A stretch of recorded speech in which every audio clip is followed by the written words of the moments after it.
This interview is part of our Road to IGF series. You can find the rest by clicking here. After HOURS HNS players, sharing a tiny space with Lilith, the young woman suffering from borderline personality disorder, BOD, due to childhood molestation. Through sharing her space and thoughts, players will get to witness the break between the objective reality and the hurtful realities the disorder creates. Gamasutra sat down with Bahiyya Khan, designer of the Best Student game nominated After Hours, to talk about using discomfort and pressure to draw out empathy and understanding, using FMV and animation to recreate the dual realities of BOD, and the challenges of exploring and reliving difficult topics like molestation. Existentially, who can say?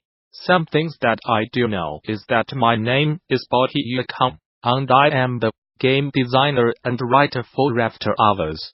I play Lilith, the protagonist in the game, and since it's a full-motion video game, I co-directed it. I also provided my own teenage poetry for the game, which is very cool to me. When I was in my final year of high school, I did not really know what I wanted to do.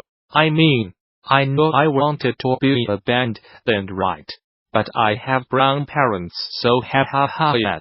I ended up studying game design at university, because I figured I could make games about being in a band. I only really started making games 3 years into my 4-year degree. I mean, I made games for school, but I was so unhappy in my degree at the first 2 years that I just did not give a shit about what I was making. Half the time my best friend was carrying me through my degree cause I was just so sad and felt like an outcast. Once I stopped caring about all the things that everyone told me a game should be, that's when I began making games that I cared about and actually had fun doing it. I had to make a year-long game for my honors project at varsity. A year is a long time, so I know that it won't make something important. Unfortunately, at the time, there was a rise in violence against women and children in South Africa. Friends and family I do know my whole life had also come out to me about being raped and molested. I have also experienced a disgusting amount of sexual assault, and fuck man, I was fucking furious about it all. That's when I decided to make my honest game about it. I wanted to direct my rage into something that could potentially help people in terms of the borderline personality disorder, BOD, aspect. I have it, and it is my desire to kick its arse in the pit.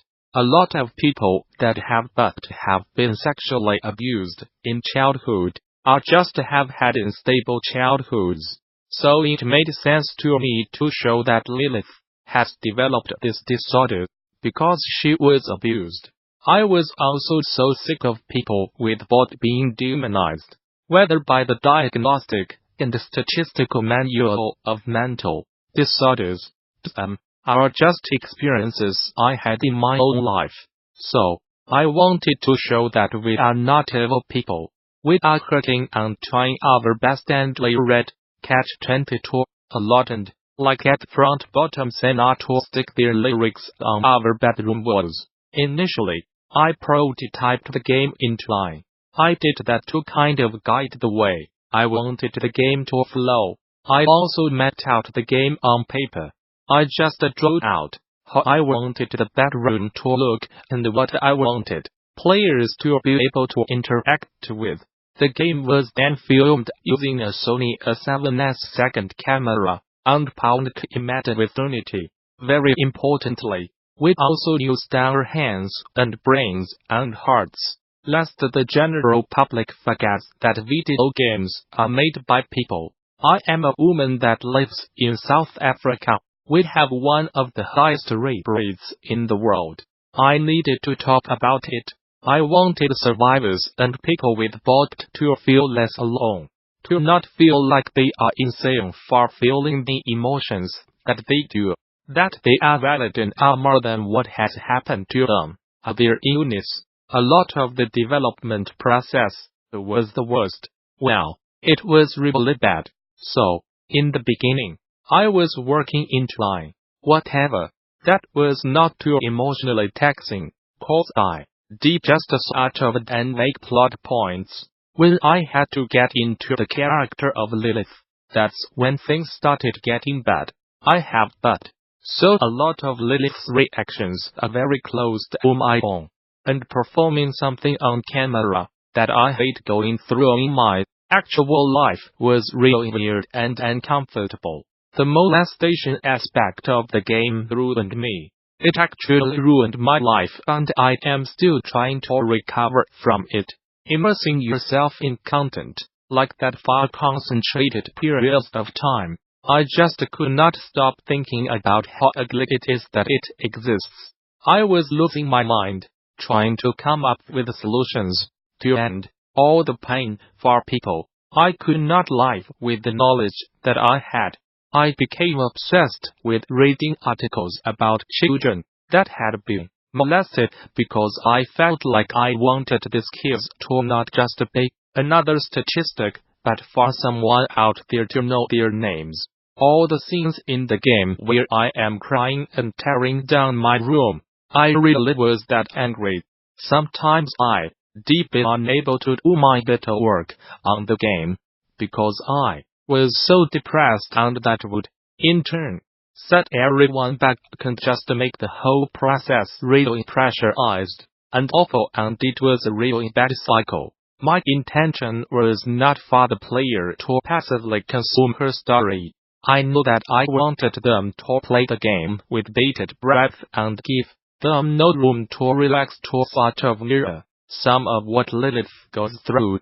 I wanted them to have access to the voices in her head, so that they could contrast that against what was objectively happening and think about the dissonance in Lilith's reality and how scary it is not being able to trust your perception of things. I wanted players to interact with her thought processes when sending texts to her boyfriend or friend, and then not give them agency in choosing certain options to show them how often borderline people feel like they have no agency in their lives, and are being dragged by the hair by the evil bastard in their brains. I am pop-punk trash, and watch a lot of music videos, and one of my favorite bands, All Time Low, PLS Notice Me, released this music video for their song Nice to Know, which combined hand-drawn animations over film, and I thought that looked dope as hell. Then I was like, shit, this will be perfect for After Hours. Because the way I feel as a person with borderline is that a lot of the time, the reality that I experience is different to everyone else's. It's a more wounded and intense reality. That's when I decided to use animation in the game to show that sort of splitting reality, what is objectively going on, and what is going on for Lilith. I feel like I often inhabit a different reality, as opposed to everyone else, and while this is true for all human beings, I feel like mine is different in a much more intense way. I thought adding re-animations were a useful tool in depicting this.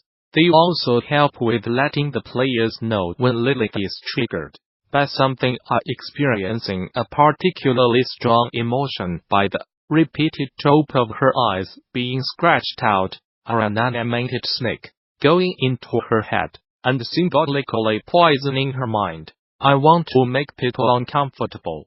I feel like a lot of the time, people want their friends or whoever experiencing depression in a rather passive way. They do not see who you are when you are alone. They cannot see into your mind or see what you see.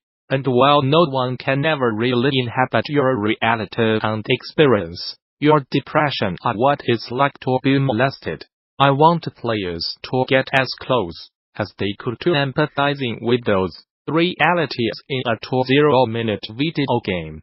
Newsbrief. Fatshark, the Swedish developer behind Warhammer, Vermintide 2, has secured an investment from the Chinese video game and technology giant Tencent. Reports from the Swedish website Digital say that the deal sets Tencent back around $56 million in exchange for a 36% stake, making the Chinese company the minority owner in Fatshark. In a translated statement, Fatshark CEO Martin Wahlund says that the investment sees Fatshark retaining its independence and avoiding any major changes to its business. On Fatshark's side, the shares up for grabs were partially newly issued shares and partially some recently put up for sale by a previous investor. Humble Bundle has launched a break into the game industry by CRC Press, a bundle of game developer-focused books that aim to assist game developers in the early days of their trade. The bundle itself, the product of a partnership between Humble and the publisher CRC Press, and offers paper and digital books across 3 different price tiers, with a portion of the proceeds benefiting a charitable cause. All of the offerings cover a range of disciplines, ranging from design and programming to UX, marketing, and more.